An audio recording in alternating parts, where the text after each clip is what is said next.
আচ্ছা, এই যে আপনি নিঃশ্বাসটা নিলেন, কখনো ভেবে দেখেছেন এই একটা নিঃশ্বাস আপনার শরীরের ভেতরে কি অসাধারণ একটা অভিযানে বেরিয়ে পড়ে? চলুন না, আজ আমরা ঠিক ওই একটা নিঃশ্বাসের পিছু পিছু যাই আর দেখি এই যে শ্বাসতন্ত্রের মতো এত জটিল একটা বিষয়, সেটা আসলে কতটা সহজ আর কি সুন্দর একটা গল্পের মতো।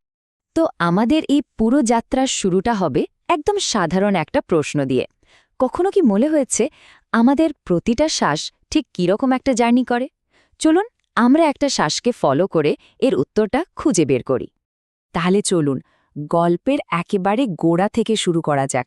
আচ্ছা, আমরা কেন শ্বাস নিই, মানে কেন এটা এত জরুরি? একদম সহজ উত্তর যদি দিই, তাহলে বলতে হয় আমাদের শরীরের কোটি কোটি কোষের শক্তি তৈরির জন্য অক্সিজেন পৌঁছে দিতেই আমাদের শ্বাস নিতে হয়। আচ্ছা, এখানে না একটা খুব জরুরি জিনিস একটু পরিষ্কার করে নিই। আমরা কথায় কথায় বলি শ্বাস নেওয়া, তাই না? আর বিজ্ঞানের বইতে লেখা থাকে কোষীয় শ্বসন। এই দুটো জিনিস কিন্তু মোটেও এক না। দেখুন, শ্বাস নেওয়া বা ব্রিদিং হল সিম্পলি বাতাসকে ফুসফুসের ভেতরে আনা আর বের করে দেওয়া, ঠিক যেন একটা বেলুনে হাওয়া ভরা আর ছাড়া। এটা একটা মেকানিক্যাল কাজ। আর কোষীয় শ্বসন হল আসল ঘটনা, মানে ওই বাতাস থেকে অক্সিজেনটা নিয়ে কোষের ভেতরে শক্তি তৈরি করা। এটা হলো একটা কেমিক্যাল রিঅ্যাকশন। তো সহজ কথায় মনে রাখতে পারেন, শ্বাস নেওয়াটা শুধু দরজা খুলে দেওয়া আর শক্তি তৈরি করাটাই হলো আসল কাজ। দেখুন, পুরো প্রক্রিয়াটার পেছনে কিন্তু খুব সাধারণ আর লজিক্যাল কয়েকটা স্টেপ আছে। প্রথমে অক্সিজেন শরীরে ঢোকে, তারপর সেটা গিয়ে রক্তে মেশে। এরপর শরীরের কোষগুলো সেই অক্সিজেন ব্যবহার করে শক্তি তৈরি করে। এই শক্তি তৈরির সময় একটা বর্জ্য পদার্থ তৈরি হয়, সেটা হলো কার্বন ডাইঅক্সাইড। আর শেষে ওই কার্বন ডাইঅক্সাইডটা শরীর থেকে বেরিয়ে যায়। ব্যাস, এটুকুই হলো পুরো যাত্রার মূল উদ্দেশ্য। তো চলুন এবার আমাদের গল্পের আসল হিরোর সাথে পরিচয় করা যাক। সে হলো একটা ছোট্ট অক্সিজেন অণু। আমরা আদর করে ওকে অক্সি বলে ডাকতে পারি, কি বলেন? তো আমাদের এই হিরো অক্সি এখন তার জার্নি শুরু করবে, আর তার যাত্রার প্রথম স্টপেজ আমাদের নাক। তাহলে বাতাসটা ঢুকে সোজা চলে আসে নাকে, আর নাক এখানে একজন দারোয়ানের মতো তিনটে জরুরি কাজ করে। প্রথমত, বাতাসের ধুলোবালি ছেঁকে পরিষ্কার করে।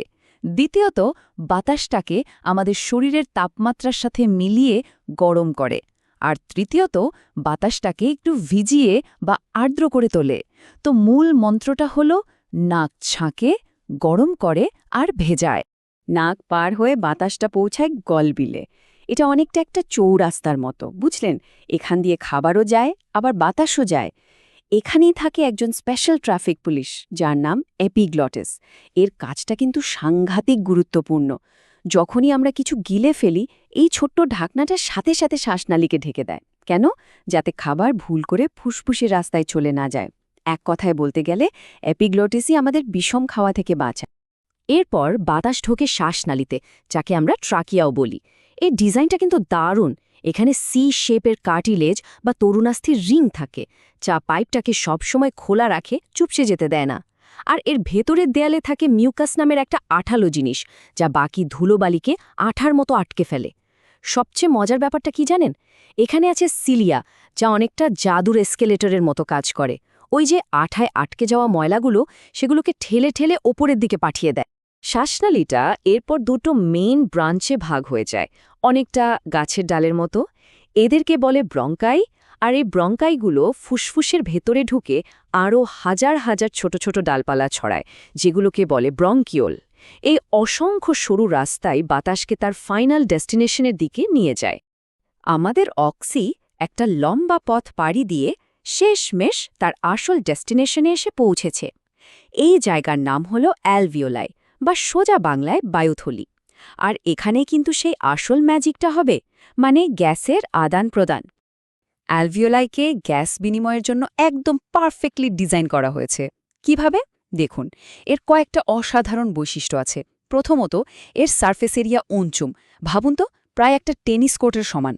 দ্বিতীয়ত, এর দেয়ালটা কাগজের চেয়েও পাতলা, মাত্র একটা কোষের লেয়ার। তৃতীয়ত, এর ভেতরটা সবসময় ভেজা থাকে, যাতে গ্যাস সহজে গুলে যেতে পারে।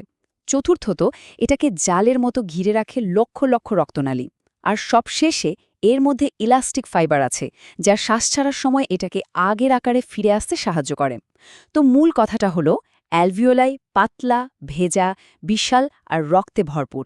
এক কথায় গ্যাস বিনিময়ের জন্য একেবারে আদর্শ জায়গা। আচ্ছা, এই গ্যাস বিনিময়টা হয় কিভাবে? এর পেছনের বিজ্ঞানটা কিন্তু খুব সোজা। এর জন্য আমাদের আংশিক চাপ বা পার্শিয়াল প্রেশার জিনিসটা বুঝতে হবে। ভাবুন, একটা ঘরে অনেক ভিড়। স্বাভাবিকভাবেই মানুষ কি চাইবে? একটু ফাঁকা জায়গায় যেতে, তাই না? গ্যাসের অণুগুলো ঠিক তাই করে। একটা গ্যাস মিশ্রণে প্রত্যেকটা গ্যাস নিজের একটা চাপ তৈরি করে। আর প্রকৃতির নিয়মই হল গ্যাস সবসময় বেশি চাপের জায়গা থেকে কম চাপের জায়গার দিকে ছুটে যায়। এবার এই ছবিটা দেখুন, পুরো ব্যাপারটা একদম জলের মতো পরিষ্কার হয়ে যাবে। অ্যালভিওলাই বা বায়ুথলির ভেতরে দেখুন, অক্সিজেনের চাপ অনেক বেশি কিন্তু রক্তে কম। ফলে কি হবে? অক্সিজেন লাফ দিয়ে রক্তে চলে আসবে। ঠিক তার উল্টোটা ঘটে কার্বন ডাইঅক্সাইডের ক্ষেত্রে। রক্তে এর চাপ অনেক বেশি আর বায়ুথলিতে কম, তাই কার্বন ডাইঅক্সাইড রক্ত থেকে লাফ দিয়ে বায়ুথলিতে চলে আসে। এর জন্য কিন্তু কোনো বাড়তি শক্তির দরকার হয় না। পুরোটাই চাপের পার্থক্যের কারণে অটোম্যাটিক্যালি ঘটে যায়। বেশ, তাহলে আমাদের গল্পের পরের পর্বে যাওয়া যাক। অক্সিজেন তো এখন রক্তে মিশে গেছে, কিন্তু ও আর ওর সাথে কার্বন ডাইঅক্সাইড এরা সারা শরীরে যাতায়াত করে কিভাবে? চলুন দেখি। রক্তে তো অক্সিজেন মিশে গেল, কিন্তু ও তো একা একা সারা শরীরে ঘুরতে পারে না। ওর জন্য একটা স্পেশাল ট্যাক্সি লাগে, আর সেই ট্যাক্সিটার নাম হলো হিমোগ্লোবিন। এটা থাকে আমাদের লোহিত রক্তকণিকার ভেতরে। বেশিরভাগ অক্সিজেনই এই হিমোগ্লোবিনের সাথে জুড়ে গিয়ে অক্সিহিমোগ্লোবিন তৈরি করে, আর সেই ট্যাক্সিতে চড়ে সারা শরীরে তার ডেস্টিনেশনে পৌঁছে যায়।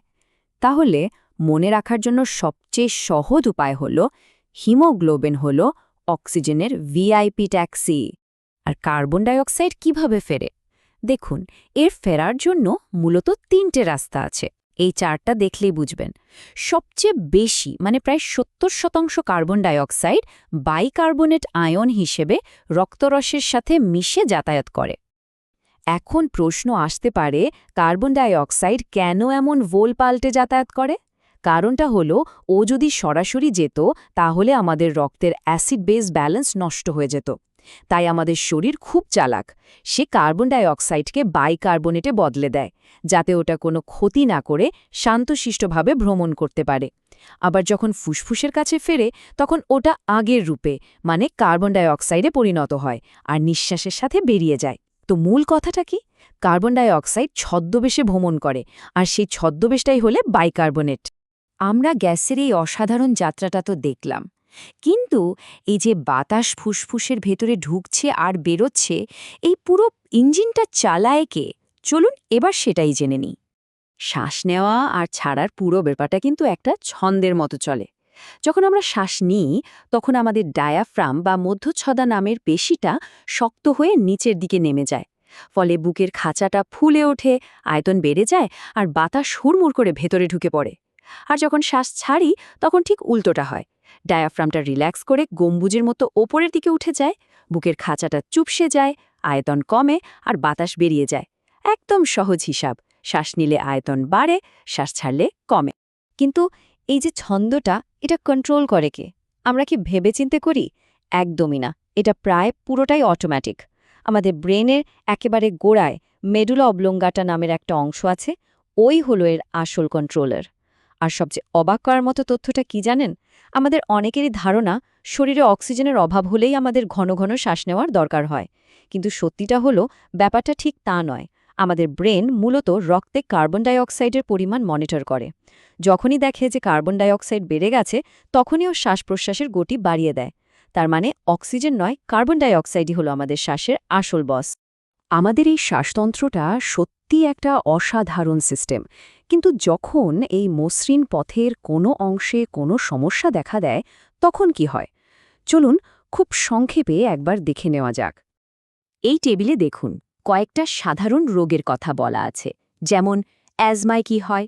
শ্বাসনালীর ছোট ছোট শাখাগুলো মানে ব্রঙ্কিওলগুলো সরু হয়ে যায়, তাই বাতাস যেতে পারে না। এমফাইসিমাতে ওই যে গ্যাস বিনিময়ের আসল জায়গা অ্যালভিওলাই, সেগুলোর দেয়াল নষ্ট হয়ে যায়, ফলে গ্যাস বিনিময়ের জন্য যথেষ্ট জায়গা থাকে না। আর নিউমোনিয়াতে অ্যালভিওলাইয়ের ভেতরে জল বা তরল জমে যায়, যা অক্সিজেনকে রক্তে ঢুকতে বাধা দেয়। তো মূল সমস্যাটা হলো, যখনই অ্যালভিওলাই ক্ষতিগ্রস্ত হয় বা তরল দিয়ে ভরে যায়, তখনই গ্যাস বিনিময়টা ঠিকমতো হতে পারে না। এতক্ষণ ধরে আমরা পুরো যাত্রাটা দেখলাম, তাই না? এখন যদি নিজেকেই প্রশ্ন করি যে এই পুরো গল্পটা থেকে সবচেয়ে জরুরি কোন কথাটা আমার মনে রাখা উচিত, তাহলে উত্তরটা কি হবে? উত্তরটা কিন্তু এই একটা অসাধারণ লাইনের মধ্যেই আছে। এটাই আমাদের পুরো আলোচনার সারমর্ম। চলুন একসাথে দেখি। শ্বাস-প্রশ্বাস, বাতাস চলাচল করায়, এটা হলো মেকানিক্যাল পার্ট। অ্যালভিওলাই ডিফিউশনের মাধ্যমে গ্যাস বিনিময় করে, এটা হলো কেমিক্যাল পার্ট। হিমোগ্লোবিন অক্সিজেন বহন করে, আর বাইকার্বনেট কার্বন ডাই অক্সাইড বহন করে, এটা হলো ট্রান্সপোর্ট সিস্টেম। এবং মূলত কার্বন ডাই অক্সাইডের মাত্রা শ্বাস-প্রশ্বাসের হার নিয়ন্ত্রণ করে। আর এটা হলো কন্ট্রোল সিস্টেম। এই একটা লাইন যদি মনে রাখতে পারেন, তাহলে আমাদের শরীরের ভেতরের এই অবিশ্বাস্য গল্পটা আপনি আর কোনোদিনও ভুলবেন না। আমাদের প্রতিটা নিঃশ্বাস আসলেই এক একটা সম্পূর্ণ আর অসাধারণ যাত্রা।